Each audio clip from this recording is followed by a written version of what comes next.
Bienvenue à tous à cette 5e édition des Journées Santé et Sécurité au Travail. Les JSST ont été initiés en 2011 et le public a immédiatement répondu présent. La participation active aux éditions suivantes nous a conforté dans notre politique de sensibilisation à la prévention. Cette 5e édition est particulière. Elle était prévue initialement en 2020 et en présentiel, mais elle a été reportée en raison de la crise sanitaire et avec un concept adapté au contexte. Les entreprises, les salariés, les citoyens ont été amenés à s'adapter à cette situation de crise.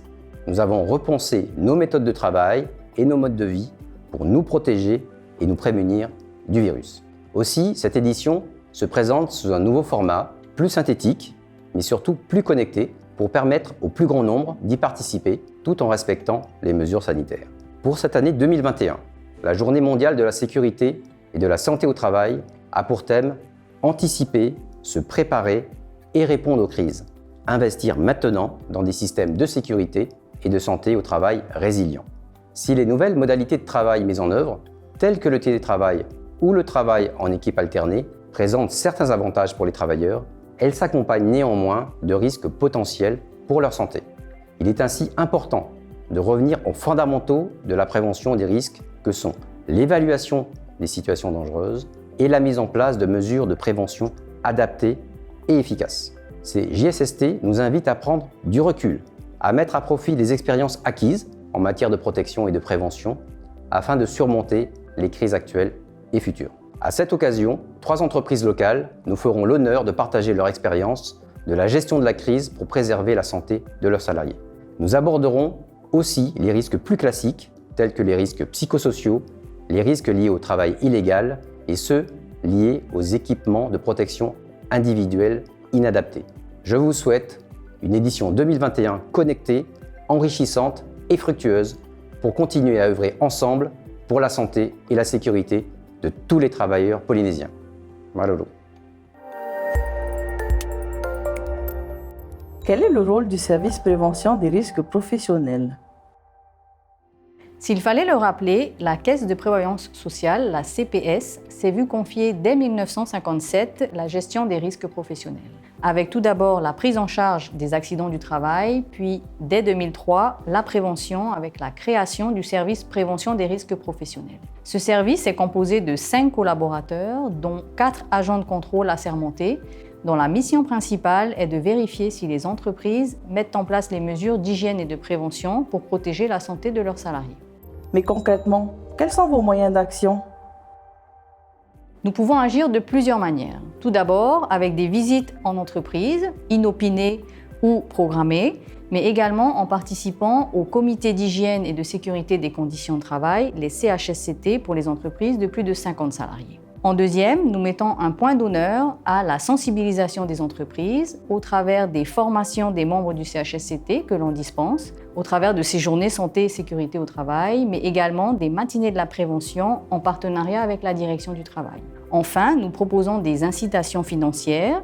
Lorsque nous constatons des risques exceptionnels, bien souvent mortels, nous pouvons augmenter le taux de cotisation accident du travail de l'entreprise. Nous proposons aussi des aides financières positives avec la prise en charge partielle de matériel ou de prestations. Vous trouverez l'intégralité des informations techniques, la liste des matériels et les montants de prise en charge sur le site internet de la CPS, www.cps.pf.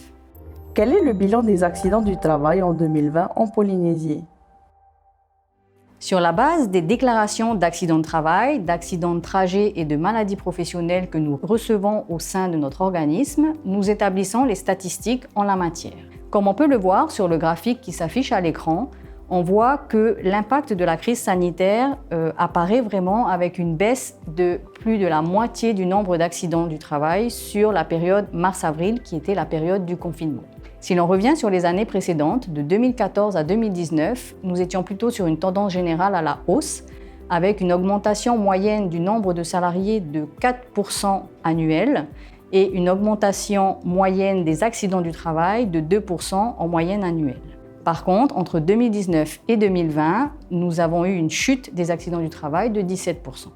Lorsque l'on regarde l'activité, on voit que le nombre de salariés a baissé de 3% entre 2019 et 2020 pour s'établir à 63 883 salariés. Cependant, L'impact de la crise se reflète au travers du nombre d'heures travaillées et déclarées au niveau de la CPS qui a baissé de près de 40 à 50% pour certains secteurs d'activité que sont l'hébergement-restauration et l'agriculture, sylviculture et pêche.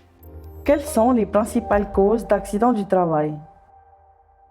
34% des dossiers que nous recevons concernent des accidents dus à des chocs, des heurts, des collisions qui peuvent résulter sur des coupures, des écrasements ou des entorses.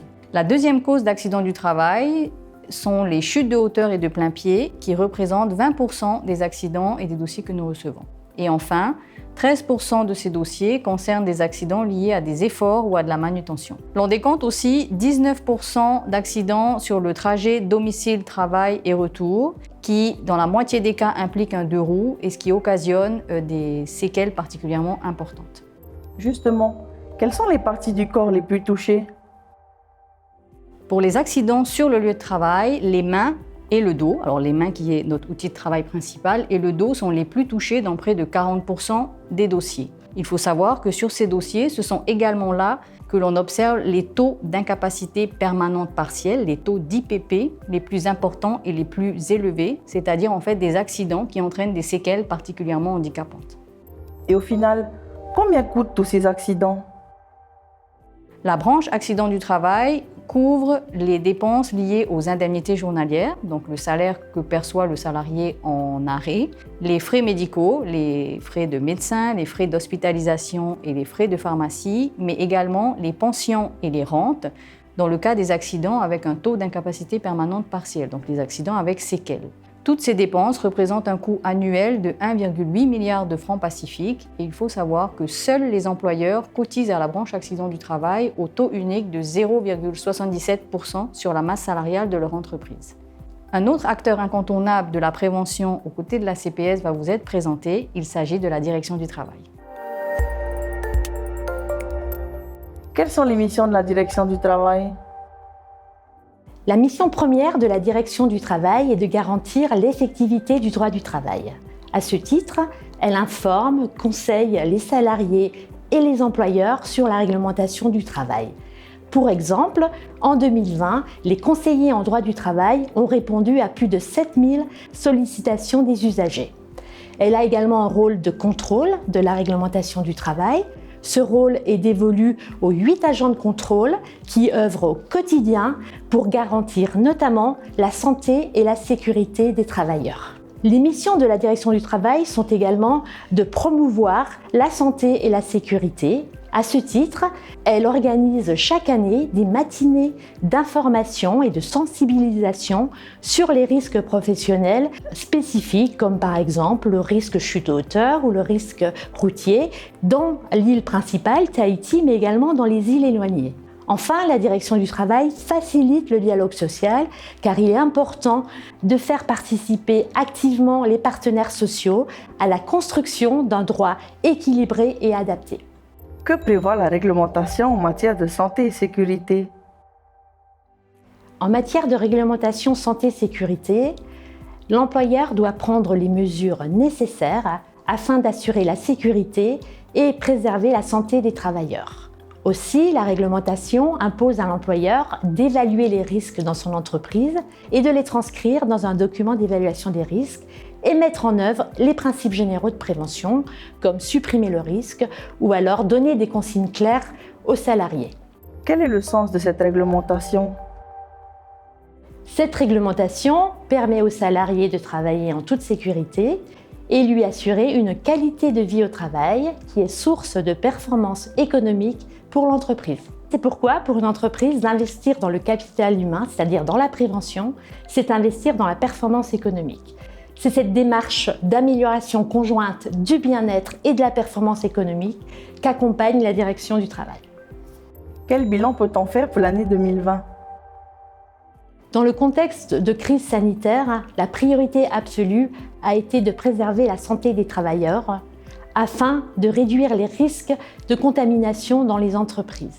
Aussi, la direction du travail, en partenariat avec le ministère de la Santé, ont organisé des matinées de prévention sur le risque lié à la Covid-19. La direction du travail s'est également attachée a accompagné les entreprises dans leur démarche première de prévention contre le risque de la Covid-19. Elle a mis en ligne un protocole pour assurer la santé et la sécurité des travailleurs et elle a également élaboré 42 fiches pratiques de mesures de prévention dans des métiers spécifiques comme le travail en caisse ou le métier de chauffeur. Par ailleurs, la crise sanitaire a obligé les entreprises à repenser leur mode d'organisation et à expérimenter le télétravail. Nous avons également accompagné les entreprises dans cette démarche en élaborant un guide méthodologique que nous avons mis en ligne sur notre site internet. En quoi le télétravail est-il une mesure de prévention ? Pendant le confinement, l'objectif était de réduire les déplacements et faciliter la mise en œuvre des mesures de distanciation physique en entreprise. Au-delà de l'aspect sanitaire, le télétravail offre bien d'autres avantages. Notamment, il permet de réduire le temps et le coût de transport pour le salarié. Il permet également de mieux le responsabiliser et plus généralement, il a un impact positif sur l'environnement. Néanmoins, le télétravail peut générer de nouveaux risques, comme des risques psychosociaux liés à l'isolement du travailleur, à la surconnexion ou encore à la difficulté de séparer la vie professionnelle à la vie personnelle. C'est pourquoi son encadrement juridique était nécessaire et des travaux d'élaboration d'un projet de loi sont actuellement en cours. Quelles sont les autres perspectives pour l'année 2021 ? La crise sanitaire a mis l'accent sur l'efficacité d'une démarche partenariale entre services sur des thématiques transverses de prévention. Aussi, ces partenariats seront renforcés et de nouveau recherchés. Cette crise sanitaire a également mis en lumière la nécessité de revoir nos modes de communication et de sensibilisation. C'est la raison pour laquelle nous allons expérimenter en 2021 le format vidéo pour sensibiliser les employeurs et les salariés sur des risques particuliers. La direction du travail s'attachera à travailler avec les branches professionnelles pour une prévention plus adaptée et ciblée. Enfin, des actions de contrôle se poursuivront en 2021. Sur quelles autres ressources les entreprises peuvent-elles s'appuyer ? Les acteurs de la prévention sont nombreux, mais le service de santé au travail doit constituer ce relais de proximité pour les entreprises sur toutes les questions en lien avec la santé et la sécurité au travail. Ceci est d'autant plus important que le tissu économique polynésien est constitué essentiellement de petites entreprises. Là où les grands groupes ont des services qualité, sécurité, environnement, les petites entreprises n'ont souvent pas les moyens d'avoir en interne des personnes dédiées à ces questions de santé et sécurité, souvent très complexes. De plus, pour certains salariés, le médecin du travail est le seul professionnel de santé consulté dans l'année. Le service de santé au travail doit donc être l'accompagnateur, l'expert, le conseiller des entreprises sur toutes ces questions santé-sécurité au travail. Quels sont les principaux risques auxquels sont exposés les travailleurs polynésiens ?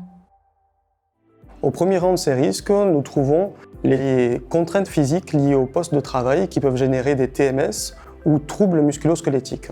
Derrière ce nom un petit peu barbare se cachent les tendinites, les maux de dos, en fait toutes les pathologies liées à une sollicitation trop importante du corps humain. Soit en termes de fréquence, ce seront donc les gestes répétitifs, soit en termes d'intensité, par exemple les manutentions de charges trop lourdes. Au second rang, nous avons l'exposition au bruit. Le bruit, comme beaucoup d'autres risques, va générer des effets sur le long terme de manière très progressive, de telle sorte que lorsque le salarié va ressentir les effets du bruit, la perte auditive, ce sera souvent beaucoup trop tard. L'autre particularité du bruit, c'est qu'il peut être lui-même à l'origine d'accidents de travail. Ce sont ainsi près de 10% des accidents de travail qui peuvent être directement imputables au bruit, soit par le détournement de l'attention, soit par le masquage de signaux d'alerte. L'adhésion à un service de santé est-elle obligatoire pour une entreprise ? Oui, il s'agit bien d'une obligation réglementaire. Cependant, elle répond à une logique de mutualisation de moyens entre employeurs afin d'une part d'assurer le suivi de l'état de santé de leurs salariés et d'autre part d'être accompagnés dans cet objectif plus général d'éviter l'altération de la santé du travailleur du fait de son activité professionnelle. Les entreprises ont la possibilité d'adhérer à un service inter-entreprise. Il en existe actuellement 2 sur le territoire. Ils peuvent également créer leur propre service autonome si leur taille le permet, c'est-à-dire s'ils ont suffisamment de salariés. Le suivi médical qui découle du système de santé au travail concerne actuellement 43 000 salariés sur le territoire. Le mot de la fin.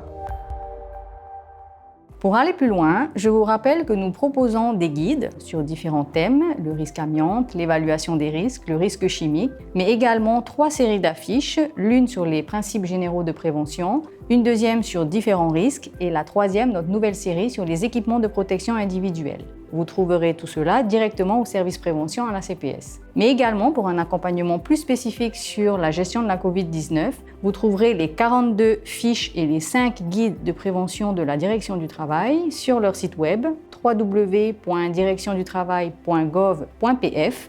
Envoyez-nous vos questions par mail à l'adresse prp@cps.pf. Je vous remercie pour votre écoute.